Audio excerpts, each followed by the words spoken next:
A to Z here on Locked On Sports Atlanta, free on YouTube and wherever you get your podcast. Search Locked On Sports Atlanta. You know what to do. Give us a follow on Twitter at Locked On ATL. Of course, I'm at Mark Zinno, MarkZinno. Subscribe and like to the YouTube channel. Give it a thumbs up. We certainly appreciate all the love and support. Wrapping things up here on this Friday. God, we are ready for the weekend.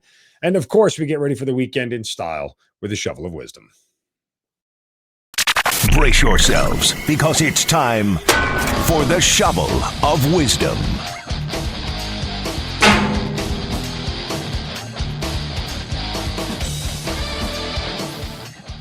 Yeah, shovels of wisdom every day, right upside the head for doing or saying something stupid, and we're here to do it. Do it on my Twitter account. Just use the hashtag shovel of wisdom. And today my shovel goes to Ron Rivera, head coach of the Washington Commanders. The NFL has fined Ron Rivera $100,000 and docked the Commanders 2 OTA practices in 2022 and 2023. Why? Excessive contact during spring drills. At this point, I don't understand what coach is actually going to get fined for this and lose OTA practice. Like, at what point have you not understood the rules that you keep choosing to violate the rules? Right. And it's it's weird. The coaches I know that have been fined and violated for this, Pete Carroll, John Harbaugh, Ron Rivera. You know what those guys all are? Old guard dudes. Been around the league a long time, right? Understand what it used to be like. And so those are the guys who get fined for this because they always push the envelope because they know how important hitting is and this, that. Arthur Smith, I don't know if you heard the quote, but it was the question I asked him during the final days of OTAs or minicamp that we were allowed at. And, he kept saying, these are the rules. I don't make them. These are the rules. Like the younger coaches just sort of fall in line with the rules, right? They just sort of fall in line with the whole, even though this is stupid and it's not football and everything else, let's let's just follow the rules as they are. Old school coaches, nah. I like it. You know what the rules are. You have to turn in practice film. You know that players can report practice film or practices to the Players Association and the league. Why would you go down this rabbit hole on a routine basis? I don't get it. So yeah, big shovel to Ron Rivera. Okay. Speaking of shovels, I'd like to hit Trae Young upside the head with one real briefly, and not a shovel of wisdom, but just sort of a, that, hey dude, wake up kind of deal. It's interesting because our good friend Jeff Schultz of The Athletic, you guys know I think the world of him as a columnist and a writer, and he put together a column on the Hawks and, got to talk to Travis Schlenk, but, basically saying that Travis Schlenk is looking for a fix, not an overhaul. And I have said repeatedly that there has to be some sort of massive roster reconstruction if this team wants to get better, because you can't run it back with the same crew and expect different results. It's not going to happen. And minor tweaks aren't really going to change it.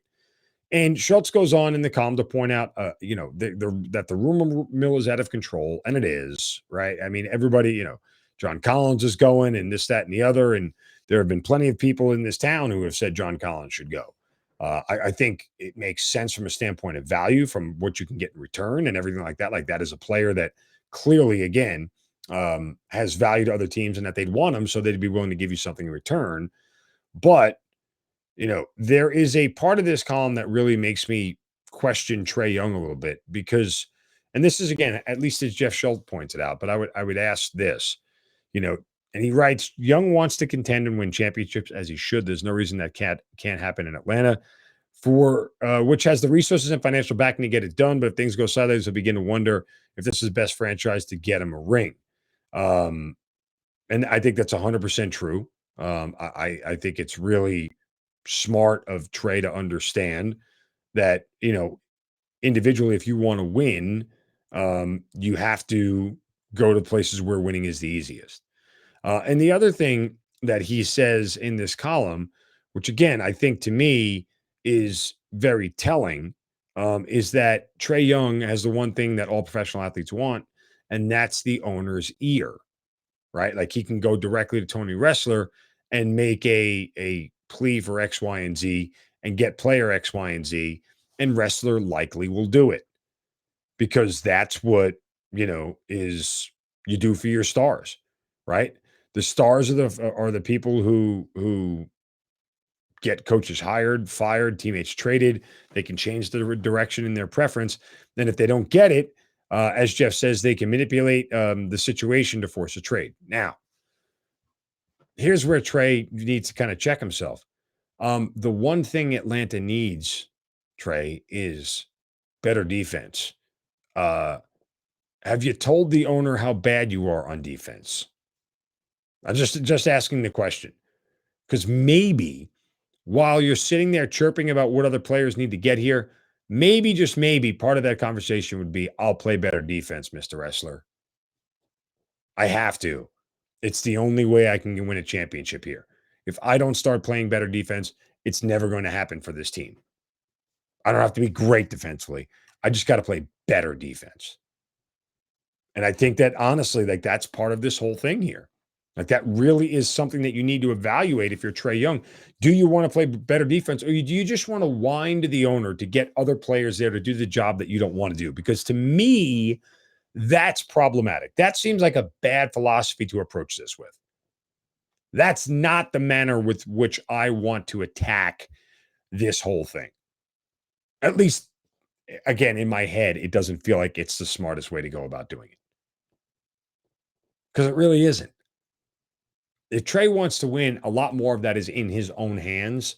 And he has a greater amount of control over that. That has nothing to do with looking to players from the outside. Yes, they're going to need help. They're going to need it. But, getting Jeremy Grant is a lot easier than getting DeAndre Ayton or even Rudy Gobert. And if Trae picks up the slack a little more defensively, Jeremy Grant may be the player that just is the fix as opposed to the overhaul.